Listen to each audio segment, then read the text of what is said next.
네, 안녕하세요. 실전 한국사 능력 검정 시험 임준수입니다. 자, 지금부터 바로 강의에 들어가도록 할 텐데요. 저희 책과 그리고 강의 내용 이름에 제가 실전이라는 것을 붙여놨습니다. 그래서 다른 미사여구 관계없이 바로 시험과 직결되는 내용으로 들어가도록 하겠습니다. 자, 이 수업을 들으시는 분들은 각자 목표가 조금씩 다를 거예요. 자, 임용시험을 준비하는 분들은 3급을, 그리고 군무원 준비하시는 분들은 4급, 7급 공무원 준비하시는 분들은 2급, 각각의 목표치들이 있을 겁니다. 저희 심화 강좌에서는 1, 2, 3급을 준비하고 있고요. 4급 준비하시는 분들도 당연히 들어도 상관이 없겠죠. 그래서 제가 1급을 딸 수 있는 90점 이상을 목표로 수업을 진행하고 있기 때문에 여러분들이 목표로 하고 있는 2급, 3급 혹은 4급까지 무난하게 운영이 될 수 있는, 그 획득을 할 수 있는 그런 강의 되겠습니다. 자, 교재 첫 번째 장에 제가 머릿말에 뭐라고 넣어놨냐면, 언제 해도 해야 될 일이면 지금 한다.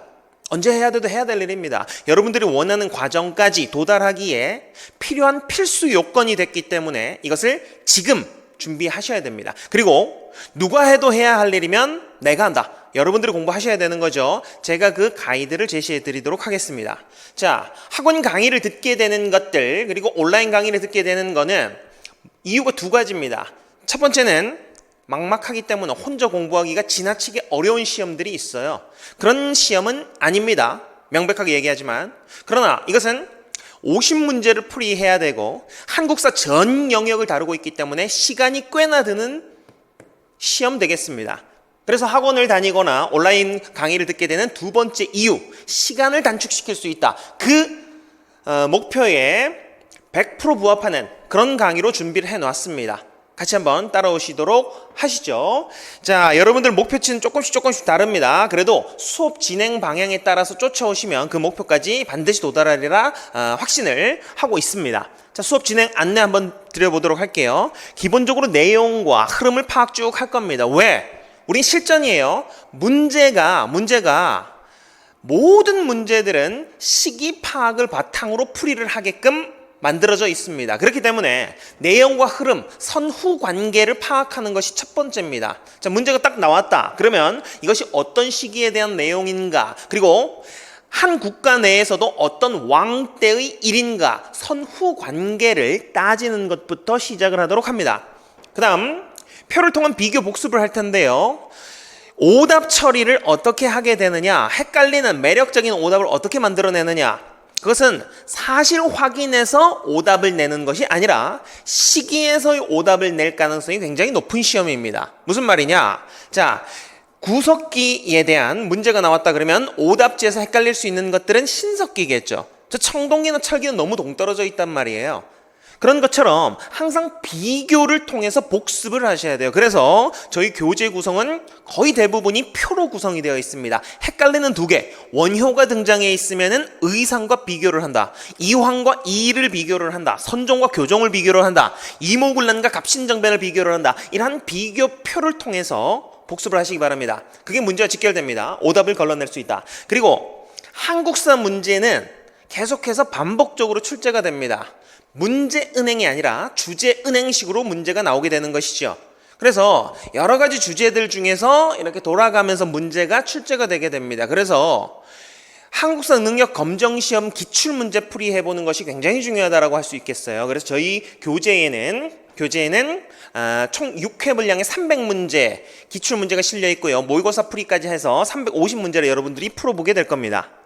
자, 그리고 정치, 경제, 사회, 문화 순으로 진행을 할 텐데요. 기본적인 뼈대는 정치사입니다.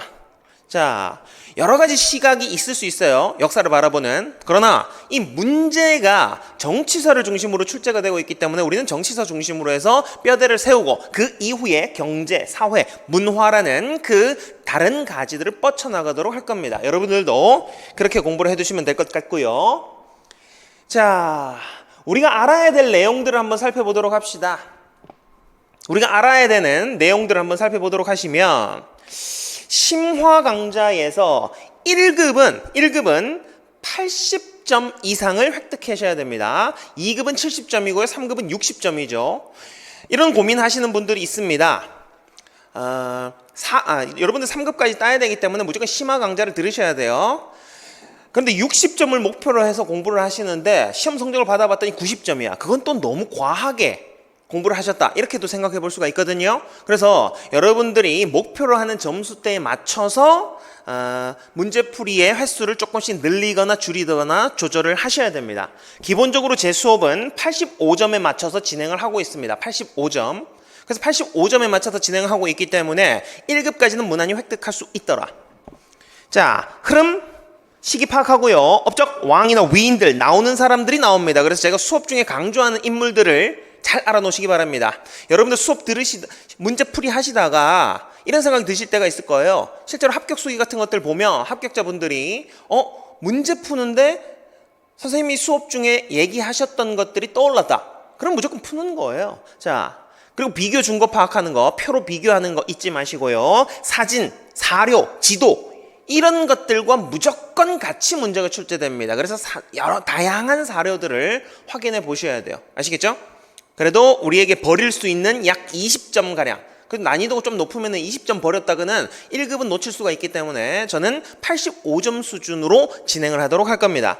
그러면 여러분들이 1급, 2급, 3급 어떤 목표를 세우거나 다 합격할 수 있게 만들어 드리도록 하겠습니다. 단 수업 빠지시면 안 됩니다. 수업을 잘 들으시고 복습을 하시고 기출문제까지 풀이하신다면 부담 없이 합격하실 수 있습니다. 그러면 내용 설명 바로 들어가도록 하겠습니다. 첫 번째 주제 되겠습니다. 한 문제 등장을 하죠. 혹은 두 문제까지 나올 수는 있는 파트. 선사문화와 국가의 형성. 자, 한국사 검정시험을 제가 수업할 때도 기분이 좋은 게 뭐냐. 지금 수업하는 50분간의 기간 중에 한두 문제가 반드시 출제된다. 문제가 50문제가 되기 때문에 한국사 전 영역을 거쳐가지고 출제가 됩니다. 여러분들도 공부하셔서 아시겠지만 내가 빡세게 공부해 놓은 문제가 나와야 기운이 좋은 거예요. 빡세게 공부했는 그 내용이 빠진다면 우리가 공부 준비할 때 어떤 생각이 들까요? 공부하다가 잘 안 외워진다, 잘 모르겠다, 그러면 이런 생각들이 머릿속에 찾아오게 됩니다. 아이씨, 이거 넘길까? 이거 나오겠어? 뭐 이런 거죠. 그런 게 나온다. 응? 그래서 여러분들께서는 일단 수업을 잘 따라오시면 돼요. 제가 걸을 건 거르고 짚어드릴 것은 2번 짚어드리고 이렇게 진행할 거기 때문이죠.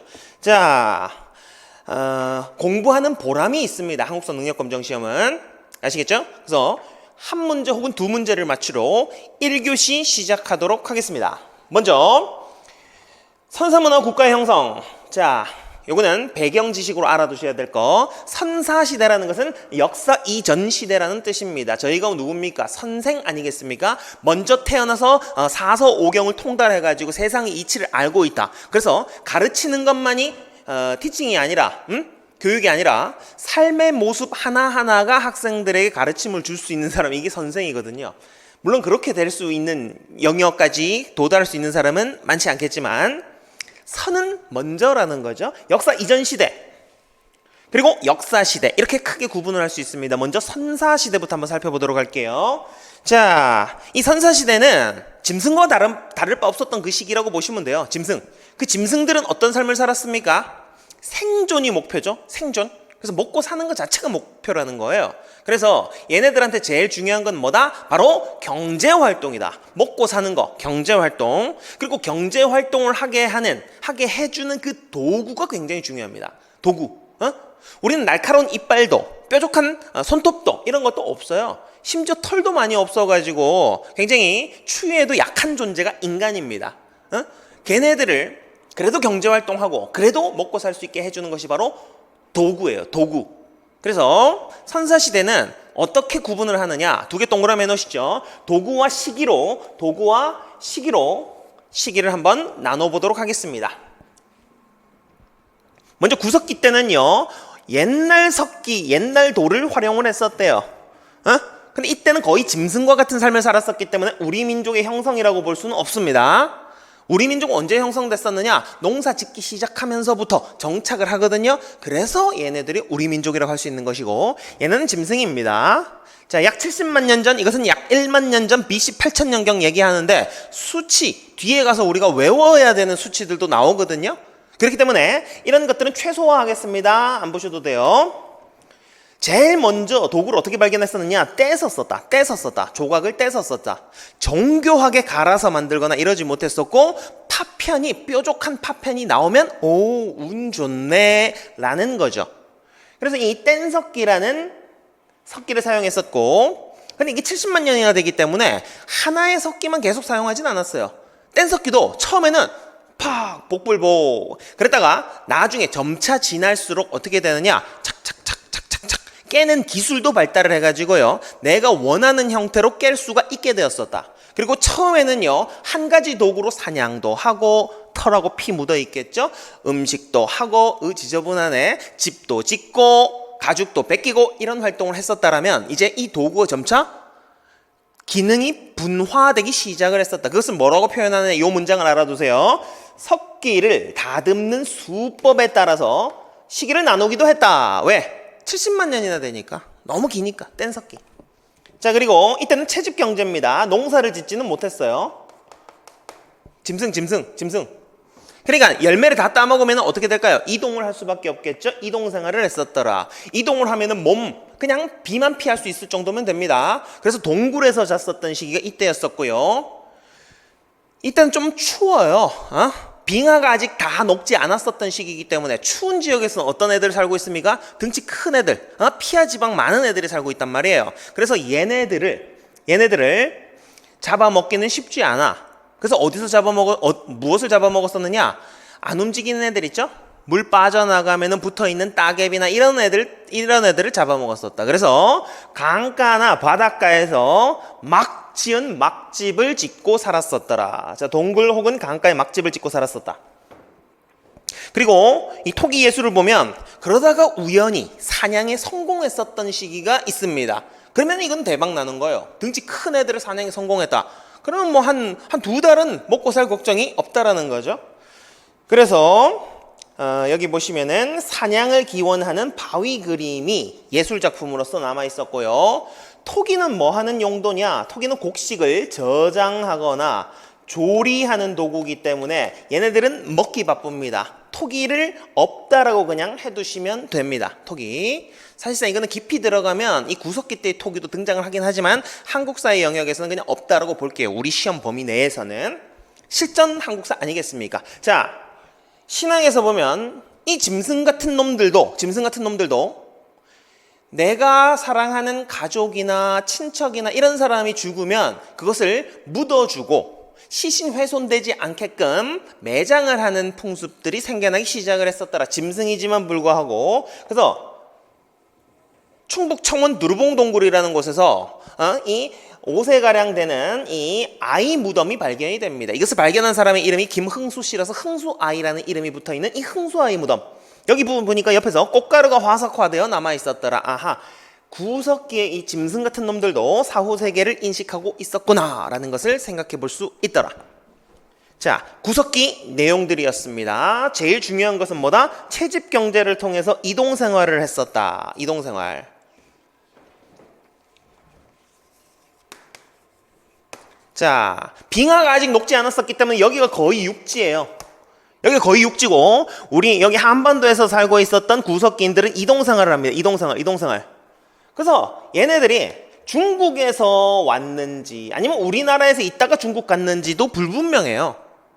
그러니까 우리 민족이 아니라는 거예요. 아직까지는 민족이 고정되지 않았었던 때. 왜? 이동생활을 했기 때문에. 이제 그럼 정착을 하게 되는 시점은 언제냐? 바로 신석기 때부터 얘기할 수 있습니다. 신석기. 저 짐승 같은 놈들 떼서 쓰다니. 이것을 갈아서 쓰면 되는 것을 시간은 오래 걸릴지 몰라도 내가 원하는 형태로 갈아서 만들 수가 있어. 이 간석기가 등장했었고요. 간석기. 먼저 요 뗀석기 사진부터 한번 보고 넘어가도록 할까요? 항상 문제는 이 유물, 사진, 지도 이런 것들과 같이 등장을 하게 됩니다. 구석기 때는 뗀석기였었죠. 딱 봐도 투박해. 그리고 승배라고 하는 지역, 여기에다가 무슨 도구를 연결해서 쓰는 거예요. 구석기 유적지 보시면은 유적지 다 봐야 된다? 안 보셔도 된다. 유적지에서 뭐만 보라? 동굴 나오면 구석기다. 동굴, 짐승, 동굴. 그리고 여기가 육지예요. 빙하가 아직 덜 녹았어. 그러면 구석기입니다. 구석기.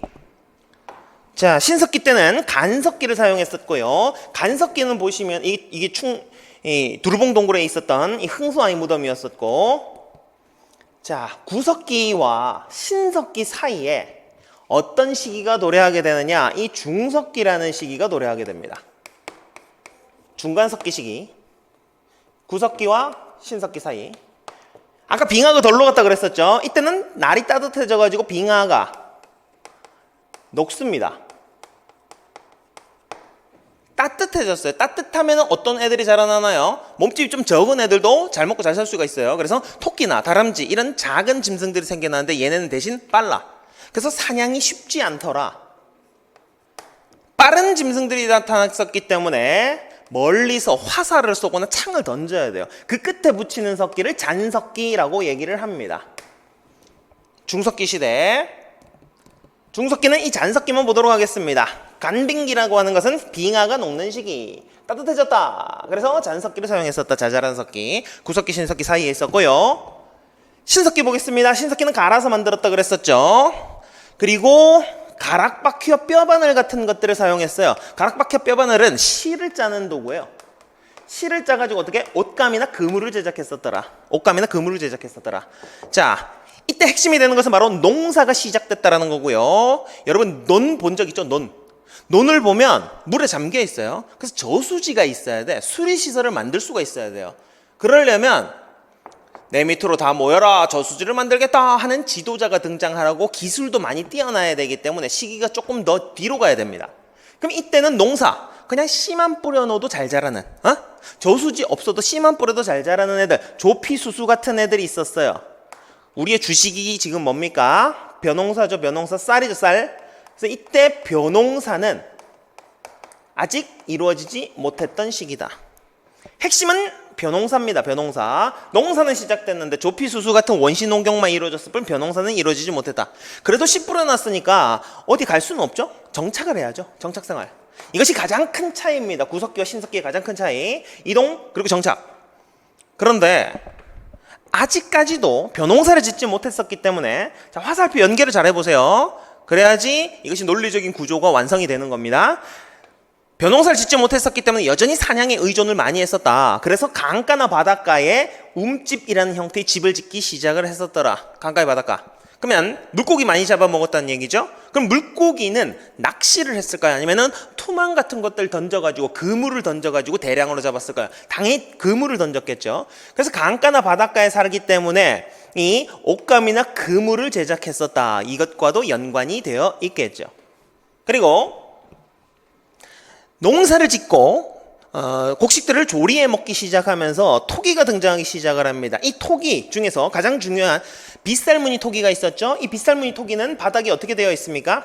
자, 요것은 간석기고요. 갈아서 만든 맨들맨들합니다. 투박하면 구석기, 갈아서 만들었다 맨들맨들하면 신석기입니다. 신석기 유적지도 안 보셔도 돼요. 유적지 가지고 푸는 문제는 없습니다.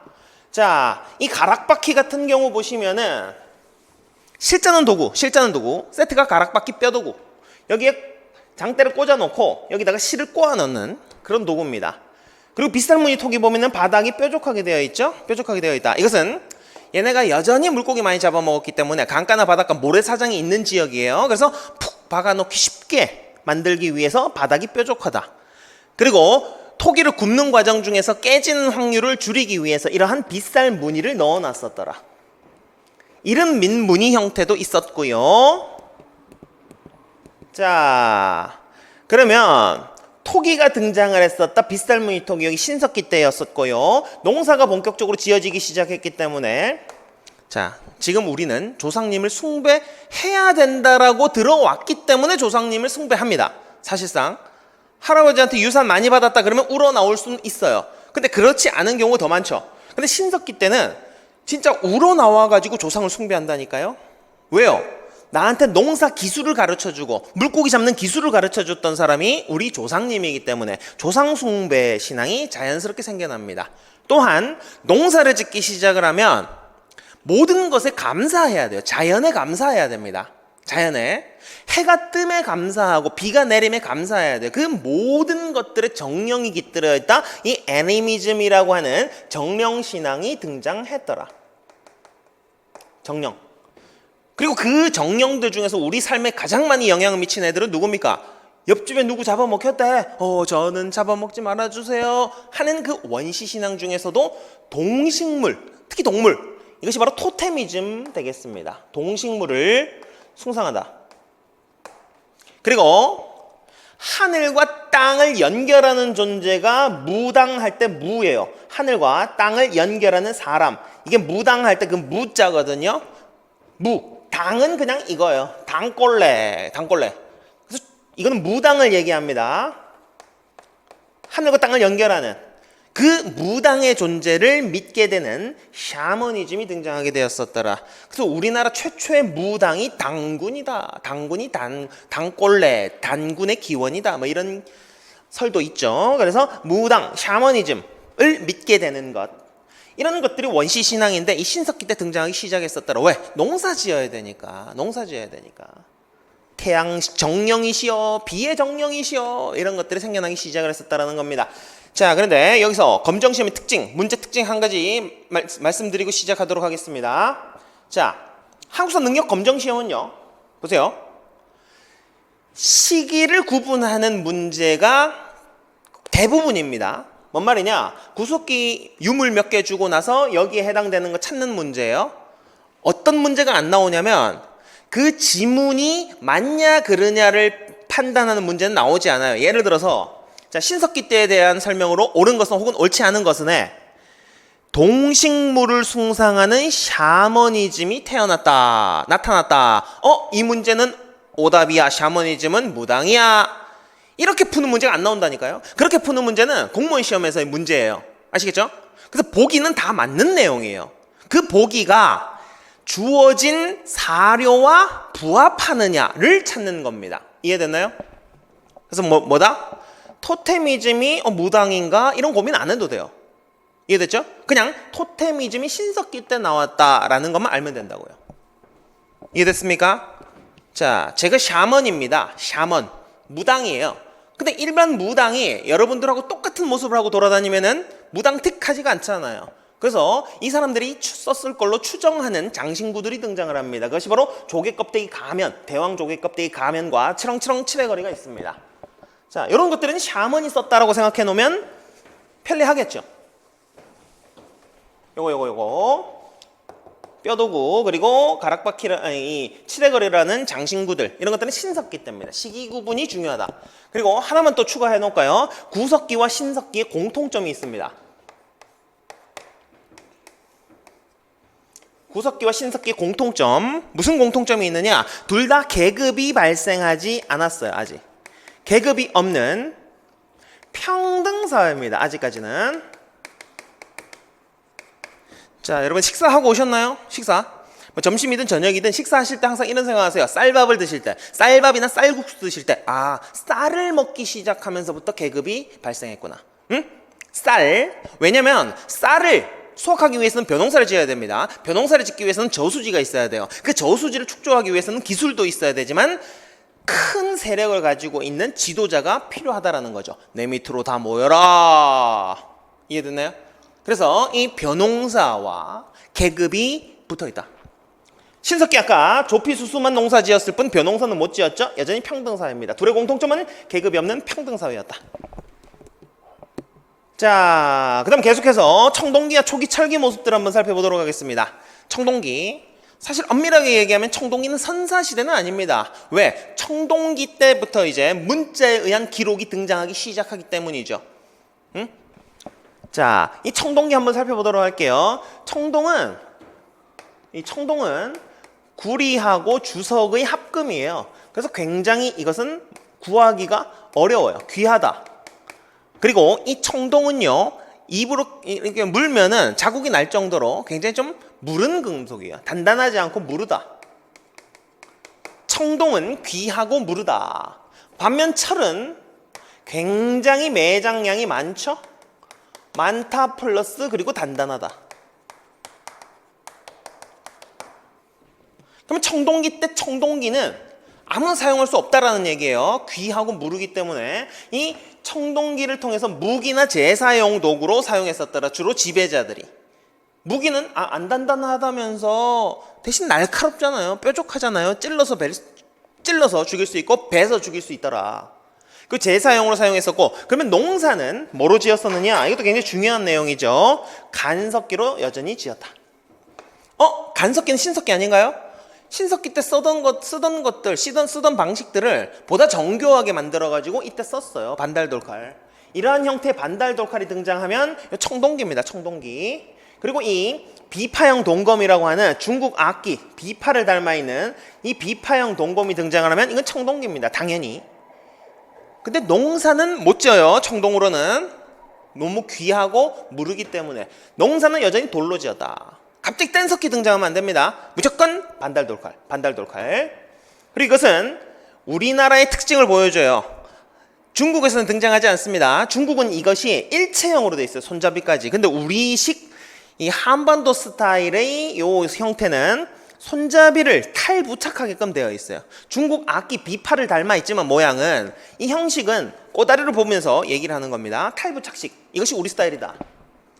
자, 계속 갑니다. 청동기 때는 드디어 뭐가 시작이 됐었느냐? 바로 벼농사가 시작이 됩니다. 벼농사. 자, 쌀밥 드시면서 뭐 생각하라고 그랬었죠? 바로 계급 발생입니다. 그 과정을 한번 살펴보도록 합시다. 벼농사를 시작했다. 자, 우리가 벼를 전 세계에서 가장 많은 사람들이 주식으로 삼고 있는 것이 바로 벼입니다. 벼. 그래서 이 벼를 왜 주식으로 삼느냐? 단위 면적 단 생산량이 많아요. 똑같은 면적에서 농사 지으면 벼농사가 가장 많은 먹을 것들을 주게 됩니다. 그래서 이 벼농사가 시작되면 먹고 남는 게 생겨요. 이것을 잉여산물이라고 얘기를 할 수 있겠죠? 이 먹고 남는 것이 자연스럽게 사유재산이 됩니다. 근데 벼농사는 기술이 필요하기 때문에 농사 지을 수 있는 사람이 있고 농사 지을 수 없는 사람이 있습니다. 농사 지을 수 있는 사람들은 사유재산이 늘어나겠죠? 농사를 못 짓는 사람, 벼농사 못 짓는 사람들은 점점 가난하게 됩니다. 그래서 빈부격차가 생겨났었고, 그때 원래는 내 친구예요. 나하고 친하게 지내던 사람인데 그냥 격 없이 지내던 사람인데 얘가 벼농사를 못 지어. 나는 벼농사를 지을 수 있어서 돈이 많아졌어요. 사유재산, 곡식이 많아졌어. 그러면 얘가 어느 날 농사가 망해가지고 저한테 오는 겁니다. 야, 준수야, 나 쌀 좀 구워 다오. 이렇게 하는 거죠. 그럼 제가 뭐라고 하느냐? 쌀 좀 구워 다오? 말이 좀 짧다. 이렇게 시작이 되는 거죠. 야, 주세요 해봐. 무릎 꿇고 해봐. 이런 식으로 계급이 형성되기 시작을 하는 거죠. 이 빈부격차가 생겨났었고 그것은 자연스럽게 계급으로 이어지게 되었었더라. 그래서 여러 무리, 군중 중에서 짱이 등장하는 이 군장국가가 등장하게 되는 거죠. 군장이 등장했었고 우리나라 최초의 국가이자 군장국가인 고조선이 등장하게 되었었다. 그래서 고조선은 청동기 때 등장을 했습니다. 군장국가로서. 자, 이제 벼농사를 지었으니까 저 비린내 나는 바닷가에 살 필요가 없어요. 강가나 바닷가에 살 필요가 없어. 그럼 어디로 올라온다? 낮은 언덕 지역으로, 저 푸른 초원 위로 올라가게 됩니다. 그래서 구릉이라고 얘기를 했었고요. 구릉지대로 올라와서 옴집을 짓기 시작을 했었더라. 자, 토기 형태 보세요. 토기 형태. 아까 전에 신석기를 대표하는 토기가 바로 빗살무늬 토기였습니다. 그리고 이른 민무늬 토기라고 있었는데 민무늬는 심플리티인데 이르다. 시기가 좀 일러요, 걔네들은. 그래서 청동리는 토기 두 개를 알아놓습니다. 민무늬 토기와 그 다음에 북한에 미송리라는 마을이 있습니다. 이 미송리라는 마을에서 출토되었었던 미송리 스타일의 토기가 등장했었더라. 자, 이전에는 우리가 공부할 만한 형태의 무덤이 없어요.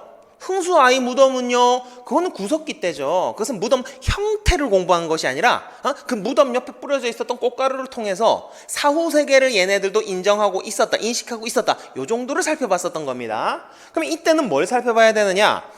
군장이 등장했기 때문에 이 군장은 엄청난 계급이 높은 사람이에요. 엄청난 힘을 가지고 있었던 군장이 죽으면 커다란 형태의 무덤을 통해서 후손들에게 그 세력을 과시하고자 합니다. 그것이 바로 고인돌로 나타나게 됐었더라. 자, 전 세계에 고인돌이 한 5만 8천여 기 정도 있다고 하는데 그 중에 4만 8천 기 정도가 한반도에 위치하고 있어요. 그것은 무슨 의미입니까? 한반도가 청동기 시대의 세상의 중심이었다 라고 하면 좋겠지만 그건 아니라 우리는 화강암지대예요. 크고 단단한 돌이 많다고요. 그 화강암지대에서는 돌로 무덤을 만드는 겁니다. 중국은요, 황허 문화에서 파생되었었던 중국은 황허, 흙지대. 그럼 흙지대에서는 무덤을 뭐로 만드느냐? 흙으로 만들면 무너져 내리죠. 그래서 흙을 뭉쳐서 구워요. 그러면 그것이 벽돌이 됩니다. 그 벽돌들을 쌓아 올려서 무덤 혹은 탑을 만든다. 자, 여기 하나 알아두세요. 벽돌 탑, 벽돌 무덤은 중국 스타일이에요. 그래서 우리나라에서 벽돌 탑, 벽돌 무덤이 나왔었다. 무령왕릉 같은 벽돌 무덤이 나왔다. 그러면 무조건 중국 영향을 받았다. 이렇게 생각해 두시면 됩니다. 이때는 우리는 돌로 만들었다. 고인돌 혹은 돌널 무덤. 어쨌건 돌로 만들었다. 고인돌은 한반도 남부 지역에서 주로 찾아볼 수 있는 이 바둑판식, 남방식과 한반도 북부 지역이나 만주 지역에서 찾아볼 수 있는 이 탁자식, 북방식 고인돌 두 종류로 나눌 수가 있겠죠. 자, 예술신앙 한번 살펴보시면 고령 양전동의 알터에 바위 그림이 있습니다. 여기 동심원이 새겨져 있는데 이것은 태양을 상징한다. 태양, 농사를 기원하는 태양을 상징하는 곳.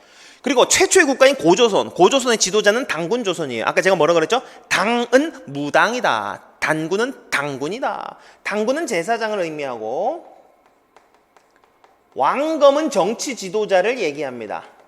그러면 제사장과 정치 지도자를 한 사람이 맡아서 불렀었다. 당군 따로 왕검 따로가 아니라 당군 왕검이기 때문에 이 사회는 제사와 정치가 하나가 되었었던 제정일치사회다. 이렇게 생각해 볼 수가 있습니다. 청동기입니다.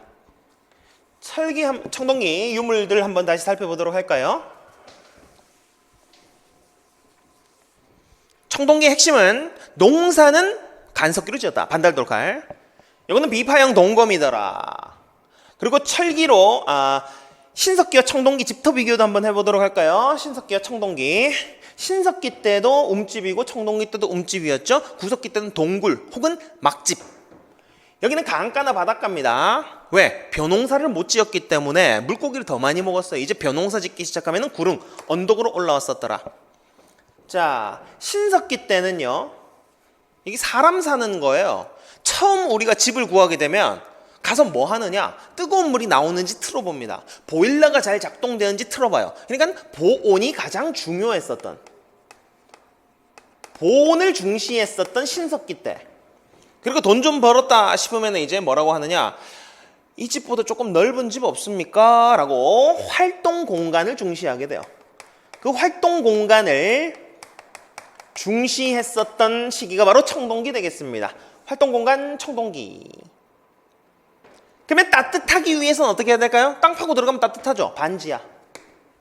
따뜻하려면 어떻게 해야 된다? 바닥을 원형으로 만든 다음에 가운데다가 불을 피우면 가장 따뜻하겠죠? 원형과 화덕은 가운데에 있었더라. 반면 활동 공간을 중시하면요, 지상으로 올라와야죠. 지상.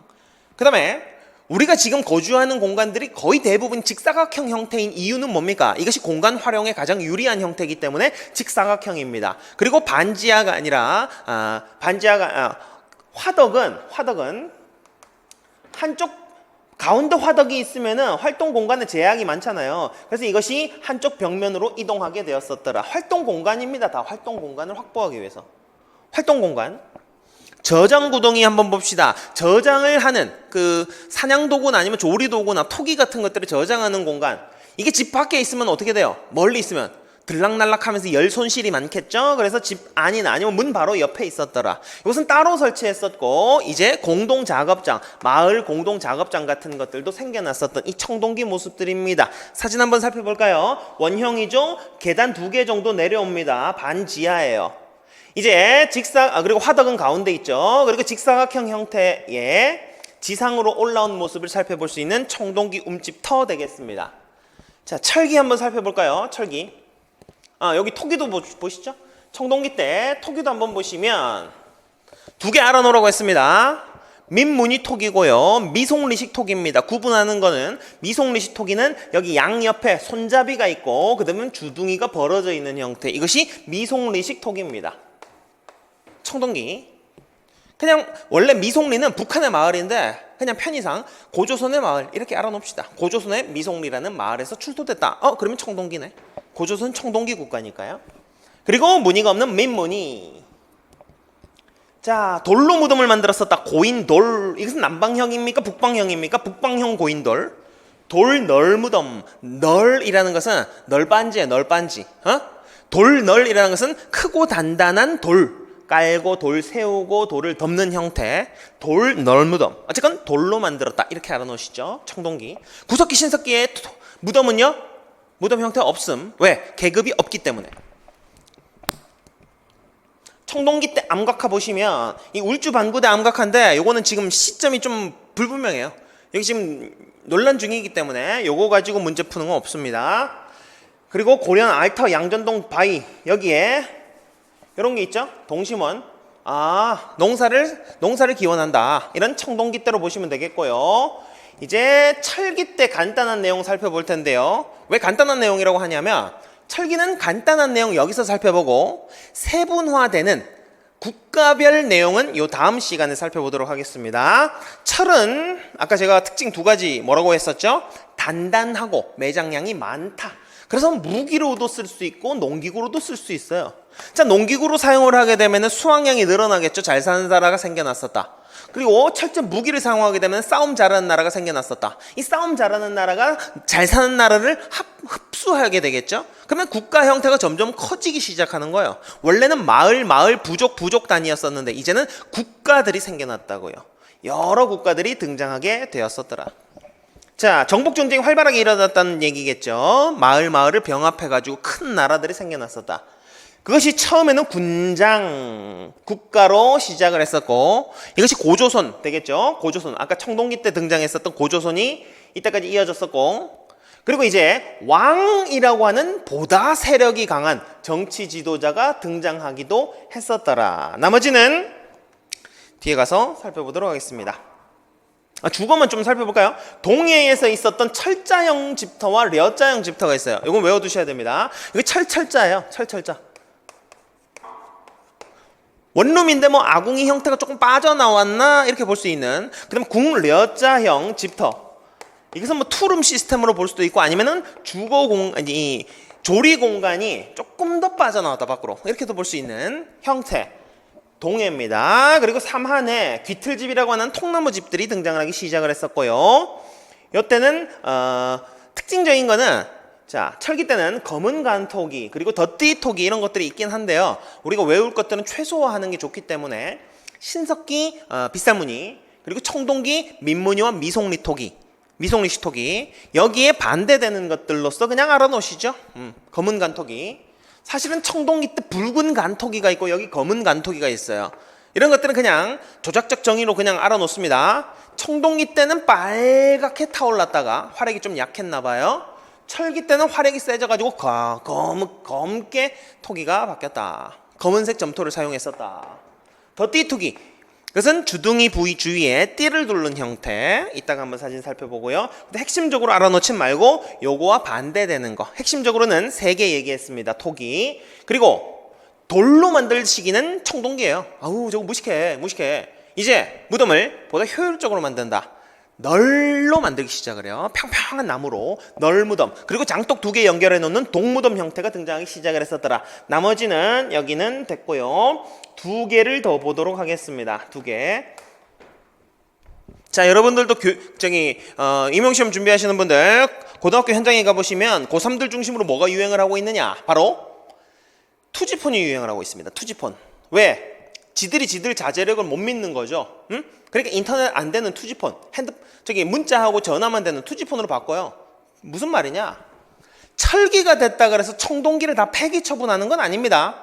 청동은 굉장히 고급적인 이미지가 있었기 때문에 청동은 계속 사용을 해요. 제사용이나 왕실의 의례용으로서 사용을 합니다. 그래서 철기 때도 청동기가 제작된다. 마찬가지 청동기 때도 농사는 간석기로 지었다. 철기 때도 청동은 제작된다. 청동기. 이때 와서 모양마저도 아까 청동기 때 청동기는 중국 악기 비파를 닮았잖아요. 이제 모양마저도 한반도 스타일의 독자적인 청동기가 등장을 했었다. 그것이 간을 세자 써서 세형동검, 잔무늬 거울 그것들을 만드는 거푸집 이런 것들이 등장을 했었더라. 또 하나 우리나라에 여러 나라가 등장할 때 중국도 여러 나라가 있었습니다. 춘추 전국시대 이미 전국시대로 접어들고 있었기 때문에 얘네들이 여러 국가가 등장을 했었어요. 그래서 우리나라의 화폐는 발견이 안 되고 있습니다만 우리나라에서 뭐가 발견되느냐? 중국에서 쓰던 화폐들이 발견이 되기 시작을 합니다.